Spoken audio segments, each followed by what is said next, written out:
تاسې تېره خپرونه کې د دې داستان لومړنۍ برخه واورېده.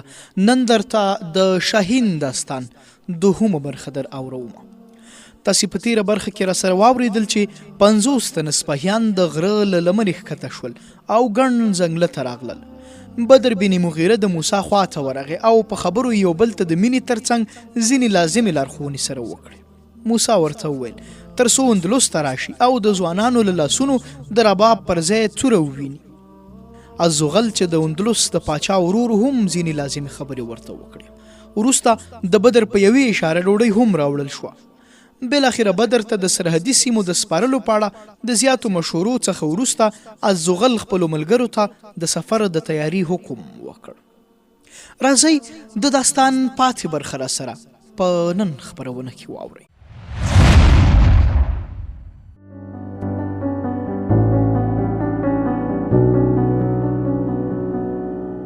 پر اندلس د مسلمانانو ولکې نږدې 800 کلونه تیر شوي وو. د دې 8 پیړیو تاریخ د یو ستر قوم د عروج او زوال داستان دی چې لومړی فصل یې د عربو فاتحانو او اموي کورنۍ لوړ همت امیرانو په خپلو وینو لیکلی دی. اوس دغه لوی قوم چې هیبت یې د روم د بحیرې باغي څپې ایل کوي او د عزم او ارادې ته یې د پیرنه د غرونو څوکې په ګونډو وي، د بېکسۍ په اوښکو خپل وروستی باب لیکي. د تهذیب او تمدن هغه ونه چې طارق بن زیاد او موسی بن نصیر غوندې سرخندویانو او د عبدالرحمن وارثانو پاللې وه، اوس د خزان د توندو او یاغي څپو سره مخ وه. مسلمانان د تالندې په څیر په دې هیواد راننوتل او کله چې د مقاومت ټول دیوالونه ولوېدل او د هسپانیې اوسیدونکو د عربو شازلمیو ته وسلې کېښودې، نو دغه تالنده د رحمت پر باران بدله شوه او د اندلس شاړه ځمکه د عدن پر بڼ بدله کړه. هغه هیواد چې انسانیت پکې د جهالت په منګلو کې ساه ورکوله د اروپا د علم علم بردار شو. کله چې په اروپا د وحشت او بربریت تیریغه خپرې وي، د اندلس په هر کور کې د علم او هنر ډیوې بلې وي. کله چې د اروپا زیاتو اوسیدونکو د ځناورو څرمنې اغوستې وي او په غارونو او ځنګلونو کې اوسېدل، د اندلس خلکو د ټوکرو په اوبدلو او د ماڼیو په جوړولو کې کمال درلود. هغه وخت چې په اروپا کې د کتاب لوستونکي د ګوتو په شمارو، په اندلس کې داسې څوک پیدا کول ګرانو چې په کور کې کتابتون نه وي. د امویانو د خلافت دوره د اندلس په تاریخ کې طلایي دوره وه. اوس هم چې کله کوم سیلانی د قرطبي، اشبیلیه او تولیتلې په کنډوالو کې د پخواني شان او شوکت تصور کوي، په حیرانۍ دا پوښتنه کوي چې دا هماغه ځای دی چې د خلکو د خوشحالۍ په لیدو به د شارلمان سفیر حق حیران کړ. آیا اوسنۍ هسپانیه د عربو هماغه اندلس دی چې له خاورو به یې طلا راپورته کېده؟ هلته چې د غریبۍ او فقر نوم او نښان نه او سوداګري تر ایران، روس او چین پورې غځېدلې وه. پوهنتونونه یې په ټوله نړۍ کې مشهور او علماو ته به یې د افلاطون او ارسطو شاګردانو زنګون مات کړی. د اندلس د مورخینو ارواوې چې ښایي هر ماښام اوس په هغه ویرانو راګرځي، په غمجنه لهجه موږ ته د دې پوښتنو ځواب راکوي چې هو، دا هسپانیه د عربو هماغه اندلس دی چې د عظمت داستان هیر افسانه شوه. دغه جبل الطارق هم دغه دی چې د طارق بن زیاد کښتیو دلته لنګر اچولی و. دغه قرطبه هماغه ښار دی چې د دریم عبدالرحمن د دربار شان او شوکت څخه د نړۍ د سترو ټولواکانو سفیران حیران. دا هماغه اندلس دی. اوهو، هغه عظیم ولس چې په خپلو وینو او خلو یې دغه خاوره سمسوره کړې وه او ورک شوی دی. تر دې کنډوالو لاندې د همغو سترو معمارانو جسدونه دي چې له دغه هیواد نه د نورې اروپا لپاره د رڼا څلی جوړ کړی و. د نړۍ تاریخ د مختلفو قومونو د کمال او زوال داستانونه وایي، خو د اندلس د عربو فاتحانو د کمال او زوال داستان تر ټولو زیات په زړه پورې او تر ټولو زیات عبرتناک دی. لمر، سپوږمۍ او ستوري چې له پاسه له آدم علیه السلام نه تر دې د مکایناتو ته ګوري، که یې په ټټر کې زړه وی، د اندلس د عربو فاتحانو د عروج او زوال داستان به خامخا پرې نقش وی.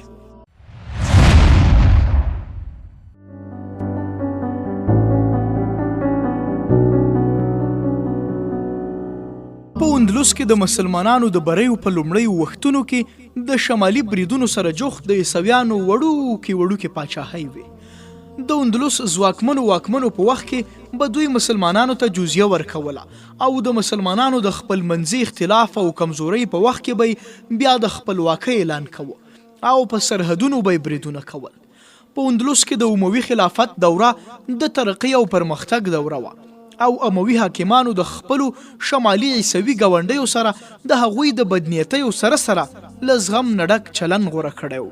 په 5 هجري پیړۍ کې د امویانو له زوال نه وروسته د اندلس مسلمانان له یوه مرکز نه محروم او په خپلمنځي جنجالونو کې راګیر وو. د اندلس ستر حکومت په 20 کوچنیو ټوټو ویشل شوی و.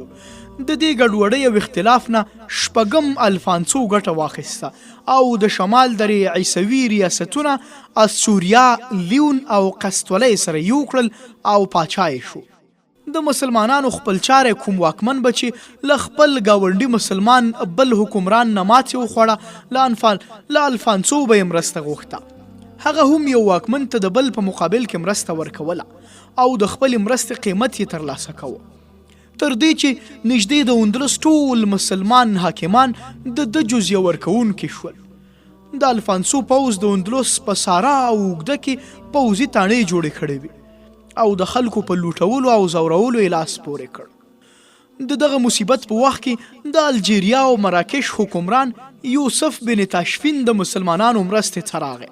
هغوی د عیسویانو له ظلم نه وژغورل، خو لنډ فکره مسلمانان په یوه مرکز راټول نه کړی شول او چې د مسلمانانو د وحدت ټول تدبیرونه یې ناکام ولیدل، اندلس یې د افریقا د واکمنۍ یو ولایت اعلان کړ. د افریقا د مرابطین دغه واکمني چې یوسف بن تاشفین یې تاداو کې خود تر ډیره دوام ونه کړ. د اندلس حاکمانو یې پر خلاف بغاوت وکړ او بالاخره د اندلس هر لوی ښار ځانګړی حکومت شو.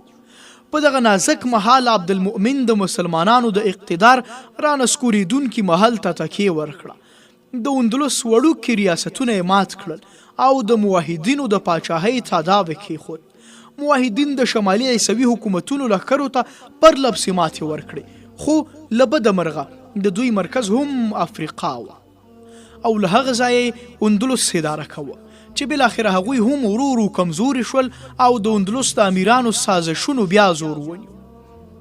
په 1212 هجري کې عیسویانو د موحدینو لښکر ته په لاس نیواز کې ماتې ورکړه او له دې نه وروسته د مسلمانانو یو ښار جلا د عیسویانو په لاس کې ولوېد. له 1283 هجري نه تر 1265 هجري پورې مسلمانان یو له بل سره لاس او ګریوان. په دې وخت کې د قسطلیې عیسوي پاچا فردیناند د ثالث او اراغون له پاچاهانو سره متحد شو او قرطبه، بلسیا، اشبیلیا او مرسیلۍ ونیول.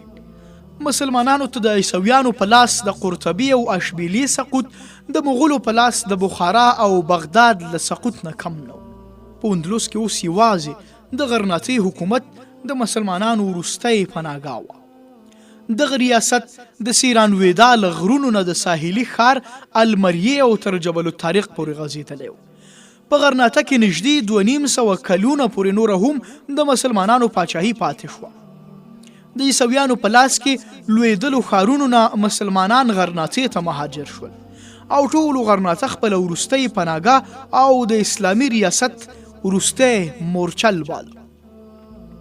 هغوی د غرناطۍ واکمنو ته ورغلل او د جهاد لپاره تیاری وښود، خو د مسلمانو حاکمانو هغه توره چې له لویو نه د لوی قدرت بې پروایي نه لرله نوره په تیکې کې ننوتې وه.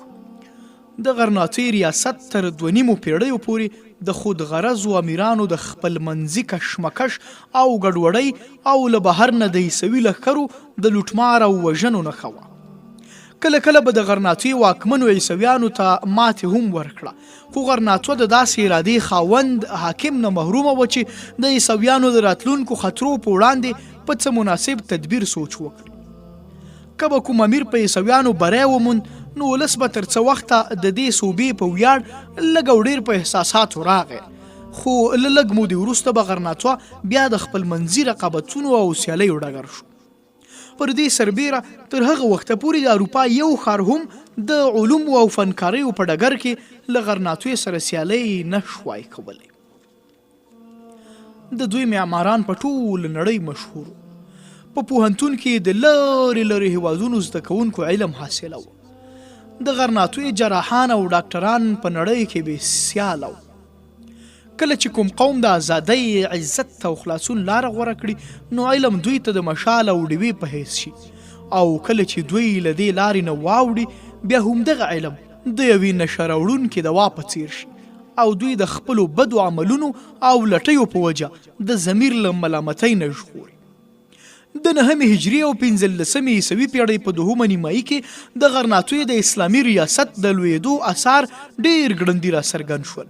د 5م فردیناند او ملکې ازابیلا په واده سره د عیسوي 2 ریاستونو اراغونه او قسطوله اتحاد او د مسلمانانو خپل منځي اختلاف د مسلمانانو د اقتدار وروستیو ډیوو ته د مشال توند څپه ثابته شوه.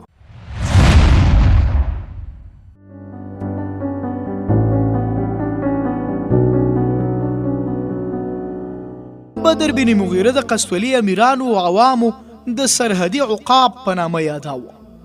د قسطولي د پوځونو پر خلاف د هغه د سترو بریاو په وجه په غرناطو کې هم په دې نامه مشهور شو.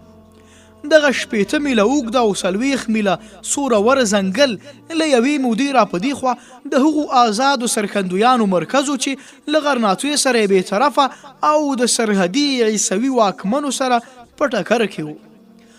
له بدر نه وړاندې د دې سیمې امیر د بدر پلار مغیره و.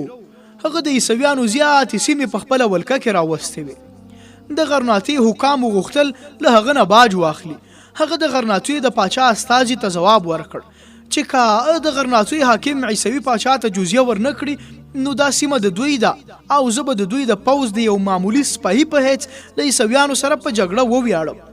که داسې نه وي نو زه د غرناطي په منځګړیتوب د قسطولي د عیسویانو په غبرګه غلامي راضي نه یم.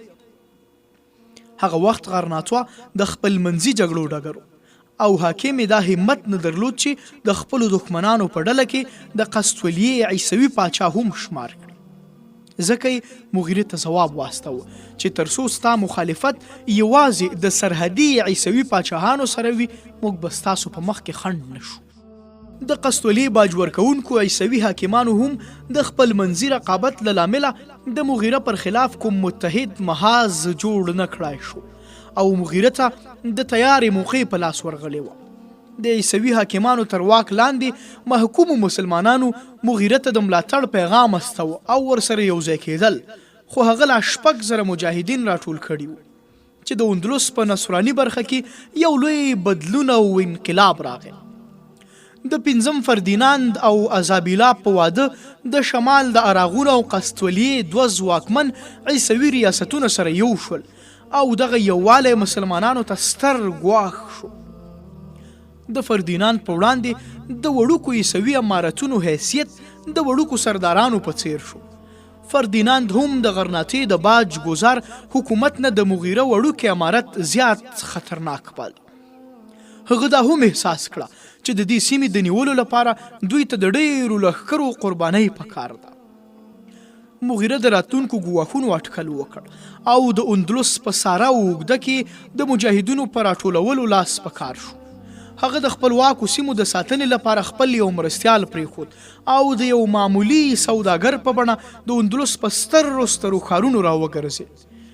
د قرطبي، اشبیلیې او نورو ښارونو هغه مسلمانان چې ارواوې د غلامۍ په زنځیرونو کې نارامې وي د بلنې ته لبیک ووایه او د په لاس یې د جهاد لپاره بیعت وکړ او مغیره ته یې واده ورکړه چې د مناسب وخت په راتلو به دوی په خپل ښار کې د عیسویانو پر خلاف د بغاوت جنډې پورته کړي. خو مغیره دا هم احساس کړه چې په نصراني اندلس کې د یوې اوږدې مودې لپاره د عیسویانو تر غلامۍ لاندې مسلمانانو کې ډیر لږ داسې کسان دي چې مرګ او ژوند د اسلام لپاره وي. د پلار نیکه له دین نه د مسلمانانو د اړولو لپاره چې عیسویانو کومې لارې او دسیسې په کار اچولې وي هغه ډیرې بریالۍ وي. اوس د فردیناند د حکومت په ساحه کې د مسلمانانو د مرتد کولو په لارو چارو ډیر په توندۍ عمل روان. د مسلمانانو په مدرسو کې د عربي ژبې درس منع شوی و. د عربي جامې اغوستل منع شوي وو.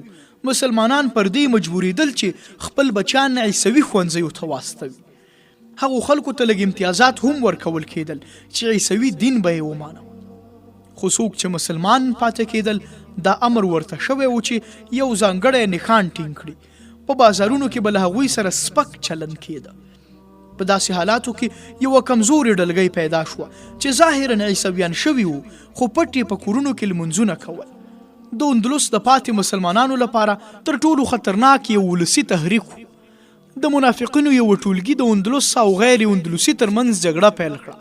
دی خلکو هسپانوي نژادي مسلمانان د عربي نژادو مسلمانانو پر خلاف سره یو کړل او عیسوي حکومت د دوی دغه غورځنګ د خپلو ګټو موافق لیده او ملاتړ یې کوه. دی خلکو به د عربي مسلمانانو پر خلاف په جوماتونو او د ښار په ګڼه ګوڼه ځایونو کې برالا پروپاګند کاوه.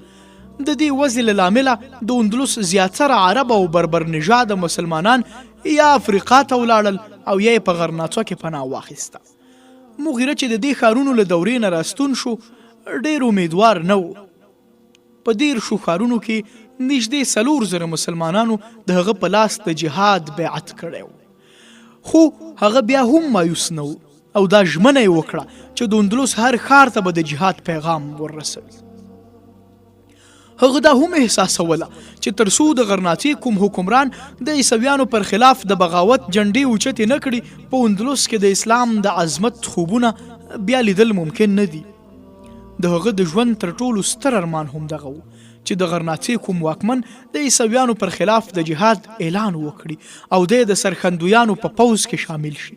خو د غرناطې تخت د خود غرضو د سیالۍ ډګر. مغیره بیا هم همت ونه بایله. هغه به هر کال په بدله جامه کې د اندلس په ښارونو کې راګرځېده او خلک به یې جهاد ته چمتو کول. او چې کله به بیرته راستون شو هم زیات وخت به یې د اندلس د پټو ډلو په نامه د لیکونو په لیکلو تېرېده. یوه ورځ مغیره د ځنګل یوې پخوانۍ کلا په یو کوټه کې ناست و. یو سپاهي راغی خبر یې راوړ چې یو څو سپاهیانو یو ناپېژندوی سړی په سرحد کې نیولی دی او راوستی دی. هغه وایي چې له تولیتلې نه مې یو ضروري پیغام راوړی. مغیره تر اوسه پورې تولیتله ته د جهاد د دعوت لپاره نه و تللی. د ده په حکم یې ناپېژندوی راواستو. د بدر عمر هغه وخت 14 کاله و او د پلار تر څنګ یې ناست و. ناپېژندوی چې کوټې ته ورننوت یوه او بله خوا یې وکتل او ویې ویل له تاسو سره یوازې څو خبرې کوم. مغیره سپاهیان بهر ته واستول. وی ویل هو وایه که نه. مغیره په سوالي انداز به درته وکتل. مغیره ورته وویل د ده په باب اندېښنه مه کوه دا زما زوی دی. اجنبي له جیبه یو لیک راوویست او مغیره ته یې ورکړ. وی ویل دا ولوله. د اوږده لیک په لوستلو سره مغیره په چورتونو کې ډوب شو. د هغه په غوږونو کې د لیک وروستي الفاظ کړنګېدل. په تولیتله کې 10,000 سرخندویان ستا په انتظار دي. زه حیران یم چې تا تر اوسه دغه ښار ولې له پامه غورځولی. د تولیتلې مسلمانان د اندلس له نورو مسلمانانو نه زیات مظلوم دي او په دوی کې په زرګونو داسې دي چې د ظلم تر بار لاندې په سلګو له مرګ قبلولو نه دا غوره کوي چې ستا تر بیرغ لاندې په مقابله کې ووژل شي. مغیره استازي ته په زیر زیر وکتل. وی ویل ورځه ورته ووایه زه درځم ډېر ژر خامخا درځم. وروسته مغیره څو تنه سپاهیان راوغوښتل او ورته ویې ویل دغه استازی سلامت له سرحد نه واړوئ.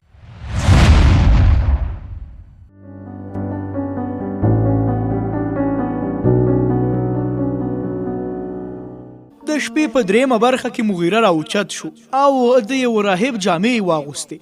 یو سپاهي ورته ورغی. وی ویل اس دې تیار دی. مغیره ځواب ورکړ زه هم درځم. سپاهي بیرته ووت. مغیره د خپل زوی سر ته ودرېد او د هغه په معصومه څېره یې سترګې خښې کړې. بالاخره ورټیټ شو په تندي یې ښکل کړ. بدر ناڅاپه اسویلی وکړ او په یو وړوکې چیغه یې سترګې وغړولې. وی ویل زه چیرته یم؟ په غږ کې ویره وه. وی ویل پلار جانه او مغیره ته یې غېږه ورکړه. پلار جانه پلار جانه زه دې یوازې نه پرېږدم زه هم در سره ځم. مغیره ورته وویل زویه څه خبره ده؟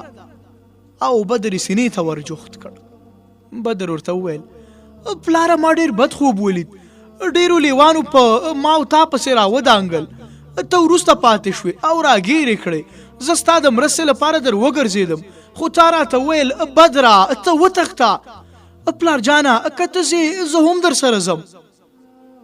مغیره په غمجنه لهجه ورته وویل نه بچیه. بدر وویل پلار جانه تا پر اوسه کال واده را سره کړې وه چې کله غرناطویې ته ځې ما به هم در سره بیایې.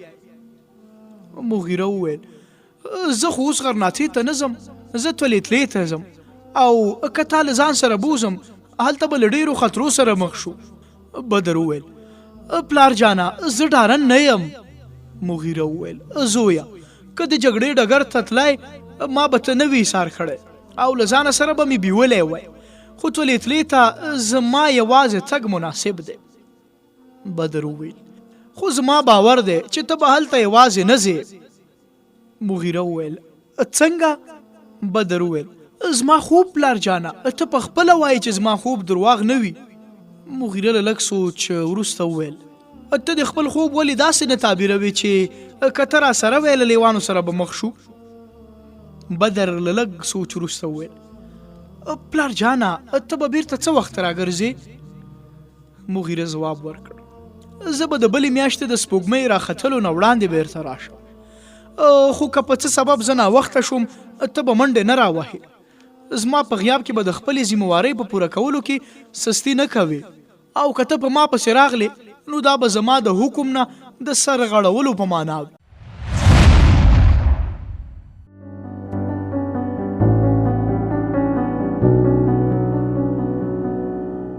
یوه میاشت تېره شوه خو مغیره بیرته رانغی.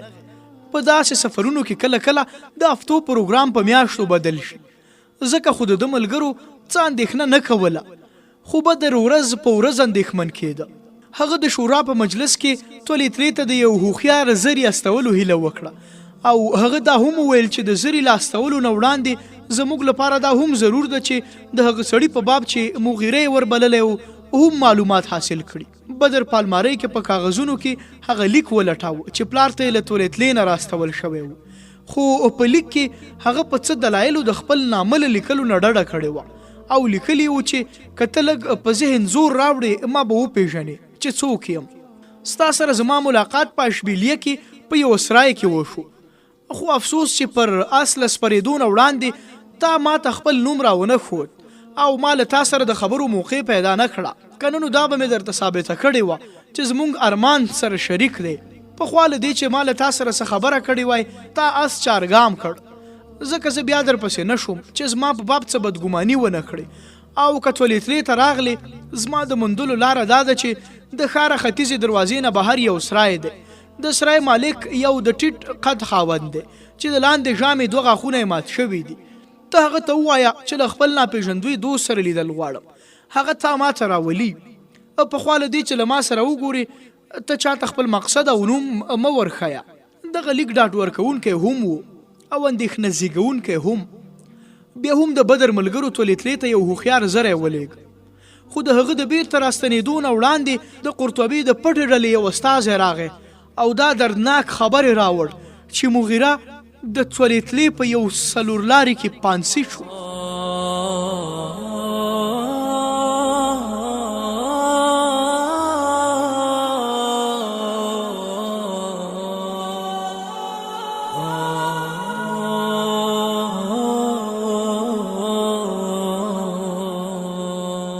د قرطبي پټې ډلې ته دا خبر له تولې نه د راغلیو سوداګرو له خولې معلوم شوی و. څو ورځې وروسته د دوی استول شوی سړی هم بیرته راستون شو او دغه خبرې تایید کړ. د بدر او د هغه د ملګرو د پوښتنې په ځواب کې نوموړي دا هم وویل چې ما هغه سړی معلوم نه کړی شو چې مغیره ته یې لیک راستولی و. جاسوس وویل چې ما د شپې لخوا د سرای د مالک په سینه خنجر ورکېښود او په رښتیا ویلو مې مجبور کړ. هغه وویل چې د ښار د کوټوال لخوا زه په دې مامور شوی وم.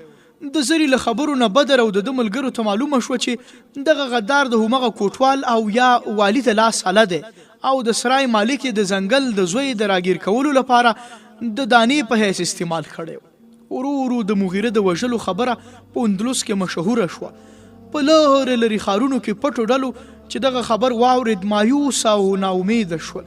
د غرناطوي ولس هم داسې احساسوله چې د دوی یو مضبوط مټ مات شوی دی. خو په ځنګل کې پرتو مجاهدینو د مغیره د زلمي زوی په استعداد او صلاحیت پورا باور درلود او هغه په څو ورځو کې په خپل استعداد او صلاحیت د دې اعتماد اهلیت وښود. یو ورځ د سرحدي عیسوي والي پر دوی ناڅاپه حمله وکړه. بدر په شا ولاړ او هغوی په غرنیو لارو کې داسې ګړنګونو ته برابر کړل چې د دوی یو غشی ویشتونکی د دښمن پر 100 تنو برلاسی و. عیسوي پوځیانو تر نیمایي زیات سپاهیان تلفات ورکړل او د ځنګله په لوري پر شا وتښتېدل. په ځنګله کې د بدر غشي ویشتونکي تر غره زیات خطرناک ثابت شول. نصرانیانو احساس کړه چې دوی له اور نه لرې شول، خو د اور غورځونکي غره په خوله ودرېدل. د ګڼو ونو په منځ کې پټ غشي ویشتونکي دوی ته د مرګ پیغام شول او بالاخره له 6,000 تنه پوځ نه یوازې 1,500 تنه په شا وتښتېدل. د عیسوي لښکرو سالار د غشو په باران کې د خپل پاتې لښکر سره د تېښتې لاره اختیارول غوښتل چې له یوې ونې نه د بدر کوم سپاهي پرې ورټوپ کړ او بیا دواړه د اس له شانه لاندې ورغړېدل. عیسویانو چې خپل سالار په ځمکه لوېدلی ولید بیا یې شاته ونه کتل او ورخطا شول. په هره خوا یې د تېښتې هڅه وکړه او کله چې دوی خپل سرحد ته ورسېدل هلته له یوې بلې تباهۍ سره مخ شول. د بدر سپرو د دوی لارې نیولې وې. د دوی شاته د غشو باران او مخې ته د برېښېدونکو نیزو دیوالو. یوازې کیڼ لوري ته یو سرزوړې لاره وه چې ظاهرا خلاصه وه. څوک چې د غشو له باران نه خلاص شول په همدې لاره یې آسونه ور برابر کړل. خو نږدې نیم میل وړاندې د دوی مخې ته یو ژور ګړنګ راغی. له 4 خواو نه چې مایوس شول له هغوی نه نږدې 200 تنه لاسونو پلي شول او په ګړنګونو پلي ورښکته شول. نورو یې خپلې وسلې وغورځولې. بدر بن مغیره خپل 100 تنه سپاهیان په ګړنګونو د ورکېوتلو سپاهیانو د رانیولو لپاره وګمارل او یوې ډلې ته یې د اسیرانو څارنه وسپارله.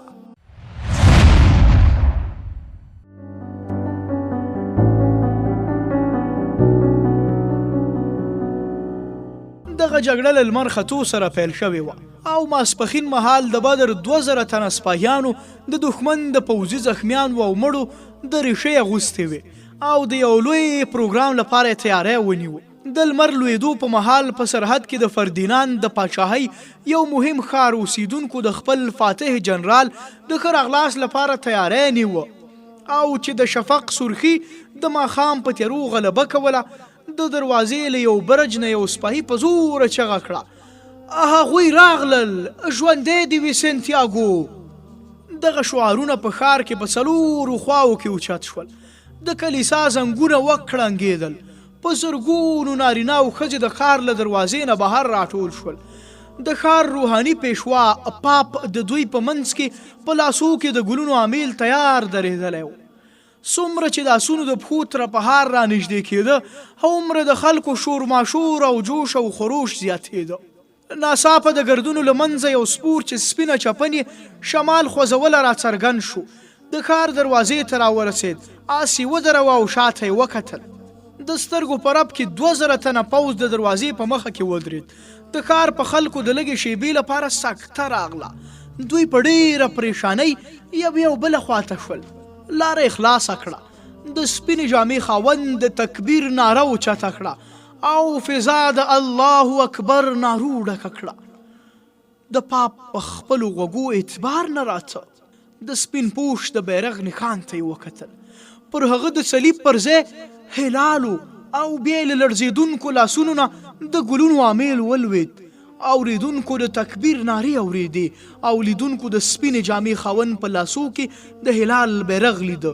خو تر څو دوی په خپلو غوږونو او سترګو باور کوه او په څه اقدام لاس پورې کوه د بدر بن مغیره سرخندویان د ښار له دروازې نه ننوتل او له لږ ځنډ وروسته د سنت کاونټیاګو 100 تنه سپاهیان چې له ځنګله نه په تېښته بریالي شوي وو کله چې ښار ته نږدې راغلل له ښار نه تښتېدونکو ښاریانو ورته وویل چې ښار مسلمانانو ونیوه.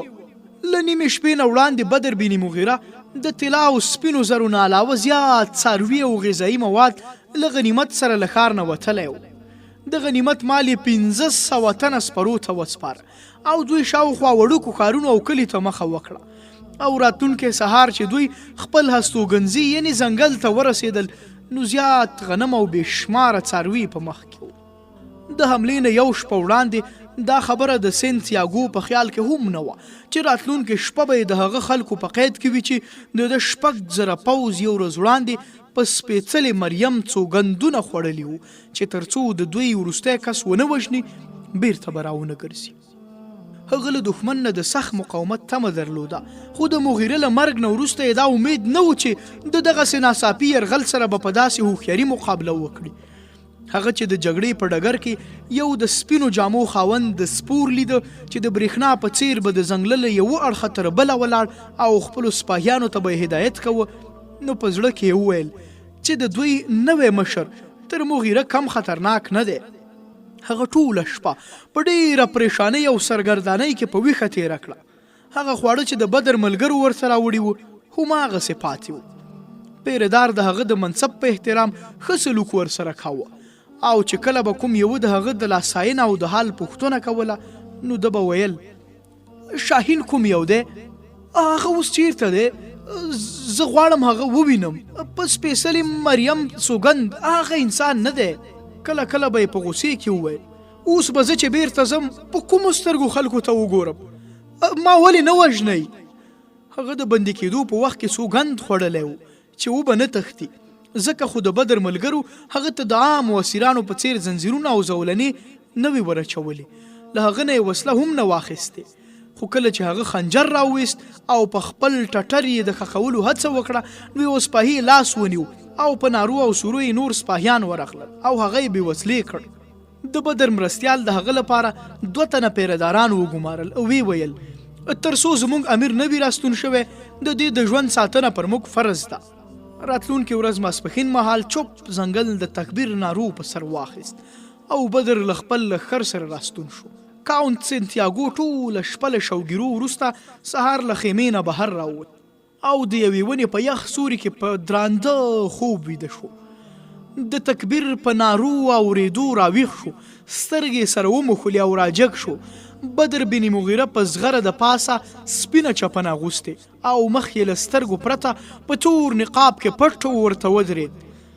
د هغه په سپینه چپنه ځای ځای د وینو خاپونه وو. سنتیاګو خپل مول وهلي حریف ته څو ځلې له سره تر پښو تر نظر تیر کړ او وی ویل کاشکې زما لاس تا تر مول رسېدلی او دا مې لیدلی وی چې په ژوند کې زما د تر ټولو سختې ماتې عامل څوک دی. بدر ځواب ورکړ یو سپاهي له ماتې او برینه باید بې پروا وي. دا یې ویل او بیا یې خپلو ملګرو ته وکتل وی ویل زما له تاسو نه دا تمه نه وه چې له ده سره د ده د شان سره سم سلوک وکړئ. تاسو د ده درناوی ولې نه دی کړی او د هغه وسله مو ولې ترې اخیستې ده؟ د بدر یوه نایب وویل موږ هغه د وسلې د غلط کارولو نه منع کړی دی. ځان وژل د یو زړور د شان سره نه لګېږي. بدر وویل د هغه اس او وسله بیرته ورته وسپارئ. د هغه د نورو ملګرو زولنې خلاصې کړئ، په سترګو یې پټۍ ور وتړئ او تر سرحد یې واړوئ. سنتیاګو اندېښمن شو، ویې پوښتل موږ ستا له سپاهیانو نه د دې هیله کولی شو چې په سرحد کې به مو پرېږدي او له شانه به مو په غشو نه ولي؟ بدر لږ په تنده لهجه ورته وویل دا یوازې ستاسو عادت دی. د بدر مرستیال راوړاندې شو، په ورو غږ یې وویل د فدیې له اخیستلو پرته زه د دوی د خوشي کېدو په سبب پوه نه شوم. بدر وویل ستا په ګمان فدیه څه شی کېدی شي؟ مرستیال یې وویل لږ تر لږه 50,000. بدر وویل موږ له دې نه تر 100 چنده زیات ترلاسه کړي. ورځه دوی تر سرحد واړوه. کله چې د دوی تشه خزانې څو کاله وروسته بیرته ډکې شي نو دوی ته به بیا دلته د راتلو بلنه ورکړو. اوس ما او زما ملګرو ته د استراحت ضرورت دی. بدر دا وویل او بیا د کلا په لورې روان شو.